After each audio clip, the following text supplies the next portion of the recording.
The Lakers are reportedly trying to create Dallas 2.0 this summer. What exactly does that mean? And how can they do it? I'll tell you next.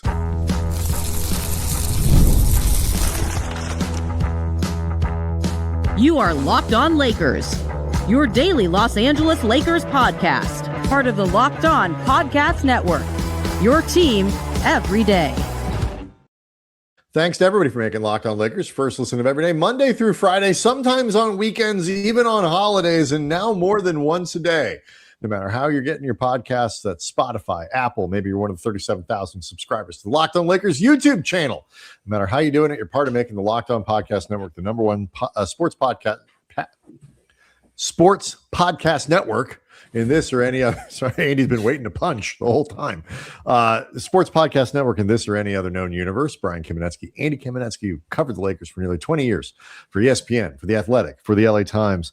And we've seen some reconstructions of the team, Andy, but this is the first one that seems to have the name of a different franchise. A lot of different reports and commentary, certainly on Wednesday, but really for the last week or two, about this notion of creating Dallas 2.0 for Luka Dončić this offseason as the Lakers try to build a truly Luka-based team, one that you would construct around him if you were starting from scratch, which is, by the way, essentially what they're doing this offseason. This one from Chris Mannix on the Run It Back TV show with Michelle Beadle. Quote, "It's really about reinventing this team around Luka Dončić and building the kind of team that Dallas had in its last couple of years. That means finding someone that is maybe a better fit than DeAndre Ayton to be that Derek Lively, Daniel Gafford. Hell, maybe it is Daniel Gafford. Just find somebody that can fit into that role. Look out for more 3-and-D players who fit the Dorian Finney-Smith, PJ Washington type of mold. They really just want to make Dallas 2.0. I think they feel they can succeed with a backcourt of Luka and Austin Reeves. Even though there are defensive challenges there, they believe they can succeed with those two guys if they find the right type of players in that front court. So I think it's going to be all about finding the Dallas versions of those players that I mentioned this offseason. And, this is, to your point earlier, Brian, nothing that hasn't been said before, including by us as well. There is a prevalent thought that the formula that you saw in Dallas and that type of build, that is about as perfect a setup as you can put around Luka, both to accentuate and maximize everything that he does so well, that he's elite at, and also to offset the areas of weakness. Mannix kind of gets to the core of it, and I think it's true. It's like you need shooters who can play some defense, which, by the way, is a recipe that about 85% of the league is trying to replicate. Like, it's not that I think where people sometimes get confused or hung up or overcomplicated or whatever, it's not that the formula is hard to figure out. It's that you got to go get the players. And so, when you think about, to me, it's just like, guys who hopefully, either can shoot or play defense, or to some degree, a little bit of both. You probably won't be able to find too many of those guys who can do exactly that. Maybe we'll talk about that a little later in the show. But that's your template. You need to tick some boxes there. And then it would be nice to have a player. It can be a center. It can be a forward. But a player who is an effective pick and roll player who can get above the rim. Daniel Gafford, like you said, Daniel Gafford type, or possibly the actual Daniel Gafford who could be available. Yeah, I would personally like to think the Lakers could do better than Daniel Gafford, who I consider more high-end backup than a true ideal starting center. I agree with you in a lot of respects that those type of players that Mannix is talking about and others have talked about, every team around the league wants those type of players. Where I do think, though, and this is part of the reason that the conversation hangs around the Lakers and Luka so much, is because of the fact that Luka, frankly, is a one-way player. he is an elite one-way player. Like, his one side of the ball, he is as good as anybody in the league and better than like 99.8%. But he's a one-way player.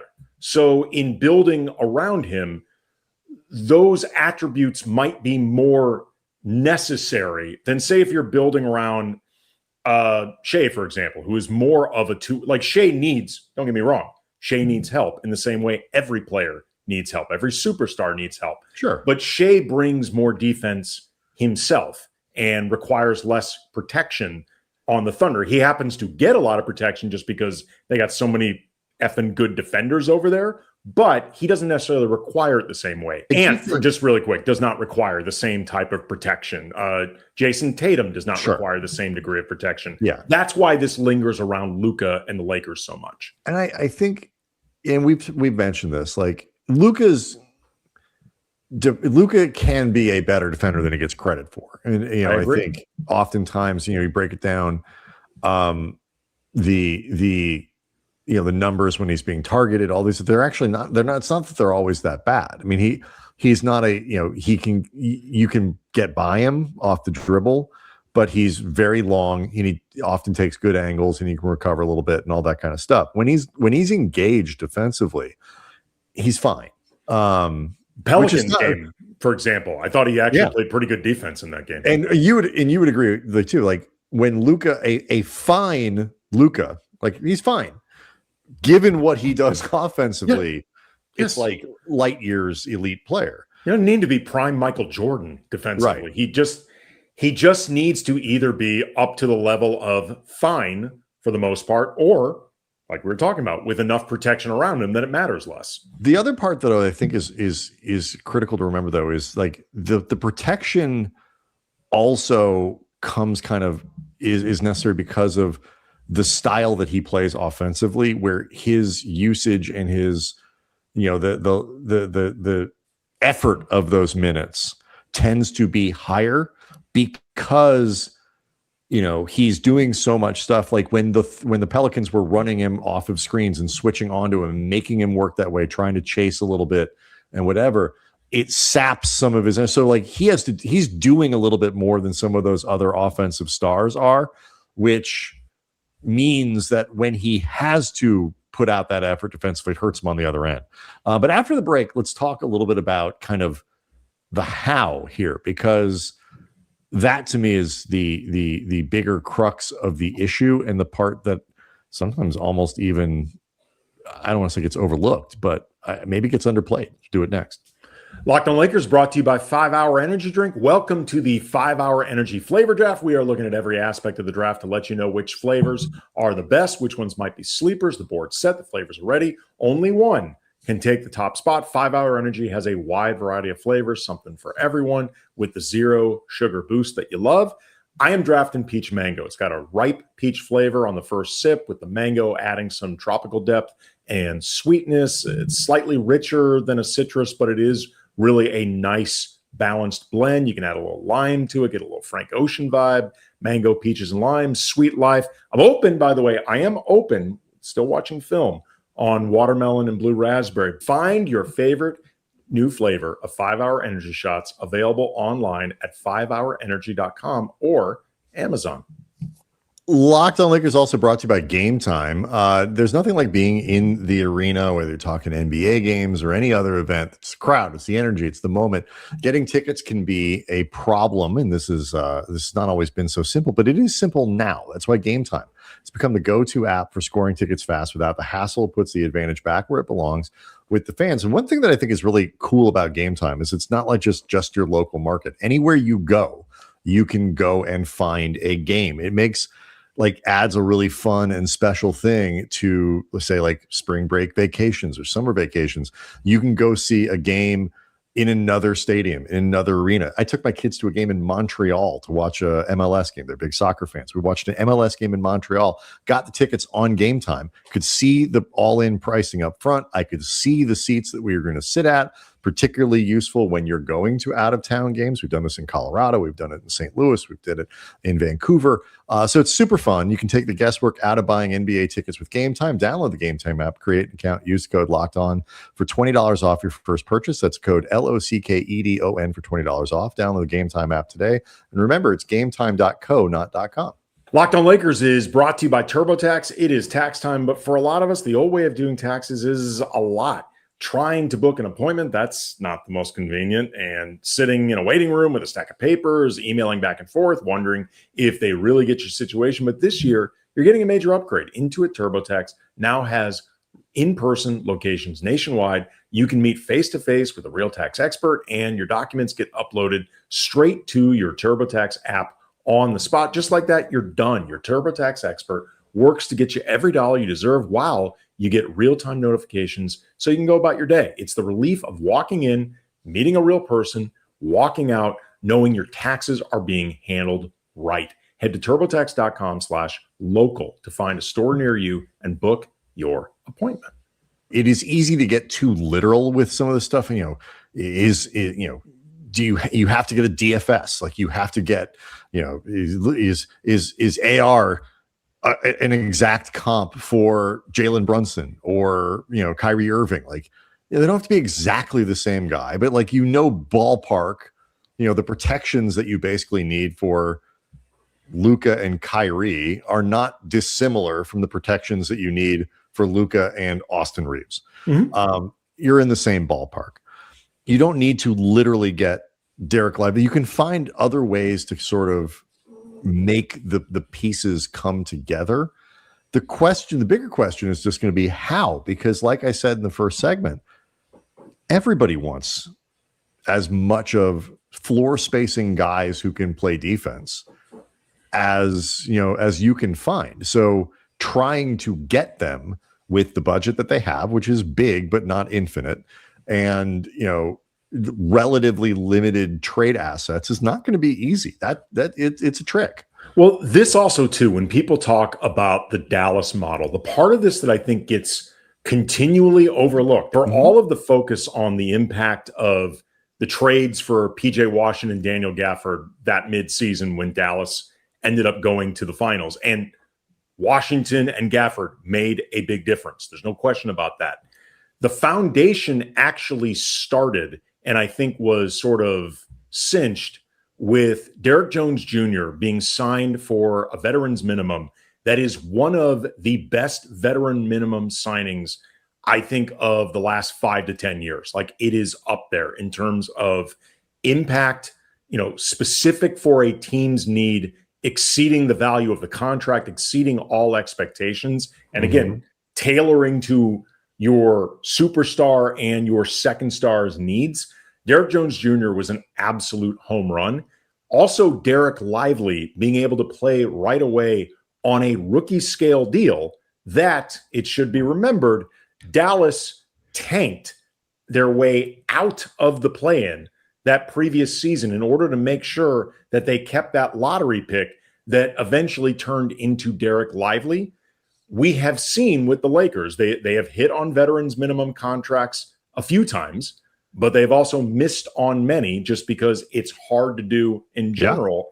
Yeah. And they don't leave themselves as many cracks at the lottery pick or first round pick apple as possible. You can talk about the misses over the last 2 years with JHS and Dalton Connect, but the truth is they don't give themselves that many opportunities, period, because they are always trying to cosplay contention, even when they're not truly that close to contending. They always want to look like they are all in for a title because that's what the Lakers do. And that cuts off development avenues. What you're talking about in a lot of ways to me is a team that hits on the margins. And, if you want to rebuild this thing quickly, and Lakers fans certainly do, and, they have time, but they don't have infinite time, both for maximizing Luka's peak, which I am not one of these people who thinks he's going to fall off a cliff and the downfall is coming fast and all this stuff, but he has played a lot of basketball, and isn't going to get faster with time. And so you really do want to maximize these next couple of years. And then also too, if you do happen to run in a situation where you're just not, you don't seem capable of putting a good team around Luka, it's no guaranteed he's going to stay. And so, the clock is ticking. And so championship teams win on the margins. They obviously, you need the right amount, but like that's what gives you that extra 15%, 10%, whatever it is, over teams that don't win titles, good teams that don't. Lakers been really bad on the margins. That's why they give up a second round pick to get Marc Gasol, give up a second round pick to get rid of Marc Gasol. Like you give up they just sort of use up these assets in ways that make it limited. Like you miss an opportunity to draft a guy that turns out it can play for you. So they have to stop doing that. And I think when you talk about the lack of confidence that people have, like that's, I think, a huge part of it, and something you hope gets better with a bigger basketball ops department. My hope for this offseason, as far as like realistic hope, I would love for the end of July to roll around and you look at this team, you're like, holy crap. This looks like an inner circle contention team. Like that would be awesome. It's not my expectation though, because I don't think that is realistic. My realistic goal for the offseason is the team looks 60-ish% there. And you can see a clear direction. You can see exactly what they're building towards. You can see the bones of a house. And it's like 60% there. And then trade deadline, it's about 80% there. And you're continually, again, moving in the right direction. You're getting better. The outline is very clear. Then this following summer in 2027, that's where you can put the finishing touches on this and really feel like we are in legit business to start contending for championships. And I would say if the summer, the dust settles and this team looks 30% there, 40% with kind of a fuzzy, not quite sure what they're doing. Does it feel like they're just waiting for they kick the can down the road again? Right. Like that would be an absolute failure by Rob Pelinka. Well, this though is where the team's Rob's tendency to make the next opportunity that's coming along is going to be the one. That's the one with this constant sort of cycle of that does raise expectations in those ways. They've been talking about making a splash, doing all this stuff for a long. So like they, at the very least, like you say, need to make sure that they're getting way down the road here, because otherwise people are going to be ticked because you're right. They've made it sound like, no. I know it's frustrating now, but like we got 3 draft picks now and look at all this cap space. And like, well, okay. If it makes fans feel any better, and then we can go in the past, like the last few years, because they very clearly lost confidence in LeBron and AD as a championship foundation, but also don't know what to do with themselves without superstars, so they never pivoted out of it. They did spend those last couple of seasons and off seasons and trade deadlines legitimately vamping. I think this is the first time in a while when they say this and they actually mean it. Before, I think it was a stall tactic. But the only problem with that is it's a really bad free agent year. But we'll see. I didn't say I approved of the plan. I just said this is what I think. I've been saying for a few years this is what I think they've been doing.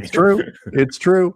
Lockout Lakers on YouTube is where you can go hang out with over 37,000 subscribers. Big game in Denver on Thursday night. We'll be here to recap it all and get you ready for the weekend. We'll do all that stuff. So we will see you next time.